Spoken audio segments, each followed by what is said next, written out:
Today I want to talk about some travel-friendly hobbies and how I keep myself entertained on long travel days. I wanted to do a Q&A recently, but many of you asked these questions, so I decided to dedicate the whole video to it. And I totally agree that finding some travel-friendly hobbies can be quite a struggle.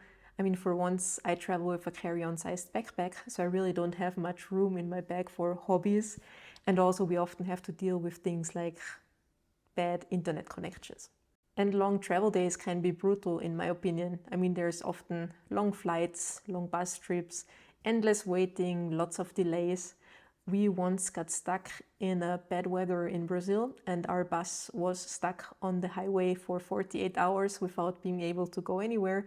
So I learned a thing or two about keeping myself entertained while traveling. So instead of feeling stressed or bored, I tried to make those days more enjoyable, and by now I managed to turn them into one of my favorite me time. Well, it's probably as enjoyable as being squeezed in an economy seat for 12 hours can be. So in today's video, I want to share my travel-friendly hobbies that pack light and that are not reliant on constant internet connection. So the first thing I want to talk about is how I keep myself entertained, and not just on long travel days. And my main source of entertainment is my iPad mini together with my AirPods Pro.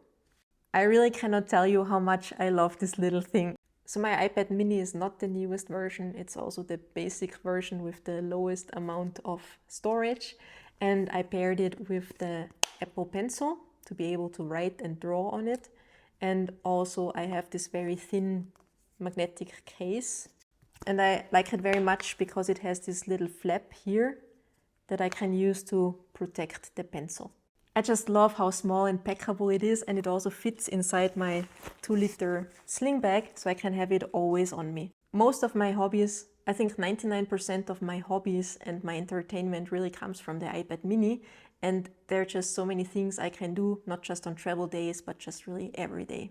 I use my iPad to study Spanish. So for example, I have some language learning books as PDFs in Goodnotes. And then with the Apple Pencil, I can just highlight parts or write on it and also erase it when I make mistakes or I want to redo an exercise. I also use Streaming Spanish, which is kind of a language learning platform with lots of videos. And there I pay $8 a month, I think, to be able to download the videos when I need to. And with that, I can always watch it on the go. My brain loves doing Sudokus, so I have one app where I can write into the grid directly with my Apple Pencil.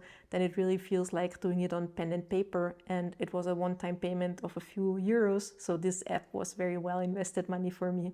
I really love drawing, so I do that on Procreate, which also was a one-time payment. I love reading, so on my iPad I have both the Kindle app and also the Libby app, which is connected to my library, and there I can read all kinds of books for free.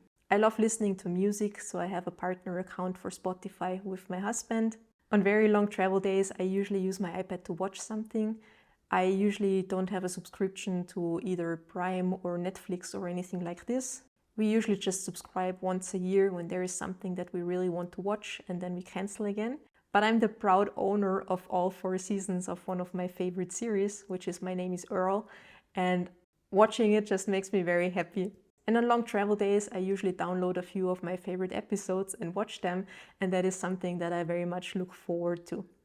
And if you hear someone giggling in the airplane very annoyingly, then that's probably me watching My Name is Earl. Another thing I use my iPad mini for is to work on my content. So I usually use it to write my scripts. So I either handwrite them in Goodnotes, or I also got very quick typing with my 2 thumbs on the iPad mini. And I also use it to edit some of my videos and also some of my pictures. And another thing, not just on my iPad mini, but especially on my phone, is that I use those travel days to declutter all my digital files, especially pictures and videos. I often find this a struggle at home, but for some reason doing these boring tasks on a long flight makes it almost entertaining. And I really like coming home after one trip and already am done with the task of like deleting 500 duplicate pictures and things like that. One thing I want to mention is that I always try to keep my iPad mini free from all work. So this is purely for entertainment for me. I don't own a computer or a laptop anymore since I think 4 years. That's why also all laptop compartments in travel backpacks are just wasted space for me usually. And I have an 11-inch iPad Pro that I use mainly for work, and that means that on my iPad mini I really have no emails, no nothing. And I agree that it would be much more travel friendly if I could just settle on one iPad for everything.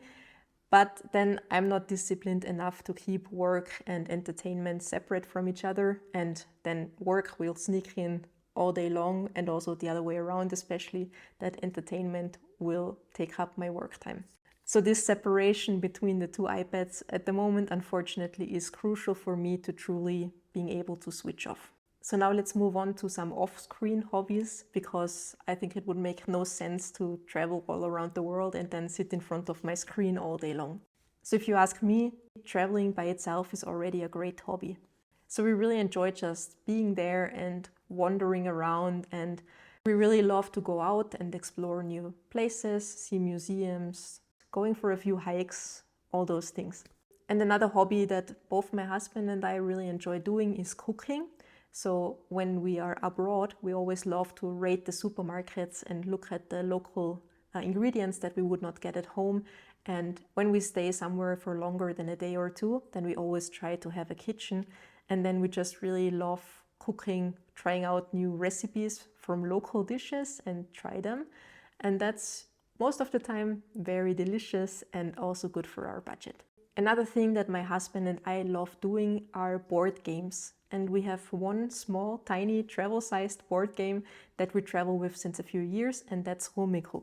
We have an extremely tiny version of Rummikub. It fits into this small pouch from Singapore Airlines. There are several sizes of travel Rummikubs available. This extremely tiny travel-sized one I have only seen so far back home in Austria. But I really love Rummikub because everyone can play it. Doesn't matter if they're young or if they're old, or no matter what language they speak, you always manage with hand and feet and just showing how the rules are, and then everybody can play this game.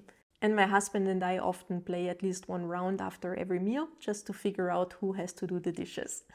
Another thing that I brought on this trip with me is a Rubik's Cube, and I've never been able to solve one.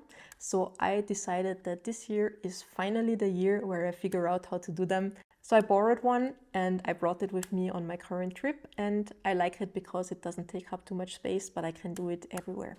And it also helps me to spend a little bit less time in front of the screens. So these few very packable things really help me that I have always something useful and enjoyable to do in my downtime, not just on long travel days, but really every day. I usually spend several hours every day either reading or learning Spanish or drawing on my iPad. So for me, that's just very enjoyable. And having something useful to do helps me to reduce my endless scrolling to a minimum. So let me know if you have any travel-friendly hobbies that you like doing. And if you enjoyed this video, then consider subscribing to my monthly newsletter or subscribe to my channel. That would make me very happy as well. And other than that, thanks for watching, and I hope to see you in the next one. Bye!